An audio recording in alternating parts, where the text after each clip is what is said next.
মাহি, তুই আমার মেয়ে হয়ে যে কি করে এত ক্যাবলা তা বুঝলাম না। আমার সাথে থেকে থেকে না একটু চালাক তো তোর মা, বুঝলি? ও মাহি শোন, আমরা ওই রাকেশদের বাড়ি যাবো ছাগল কিনতে।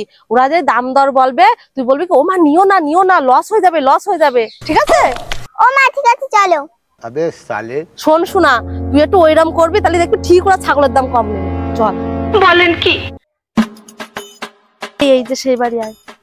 ও দাদা, শুনলাম তুমি নাকি ছাগল বিক্রি করবা? হ্যাঁ, এই ছাগলটাই বিক্রি করবো তো। তা তোমার এই ছাগলের দাম কত নিবা? তা 5,000 টাকার নিচে বেচবো না। ও মা নিও না লস হয়ে যাবে। ওদি ঠিক আছে, তাহলে তুমি 4,000 টাকাই দিয়ে নে। ও মা নিও না লস হয়ে যাবে লস হয়ে যাবে। ওদি ঠিক আছে, তাহলে আরো 500 টাকা কম দিয়ে কেন? ও মা আর একবার কি বলবো, লস হয়ে যাবে লস হয়ে যাবে। পাগলামের জীবনে তো চালাক হবে না। চল বাড়ি চল।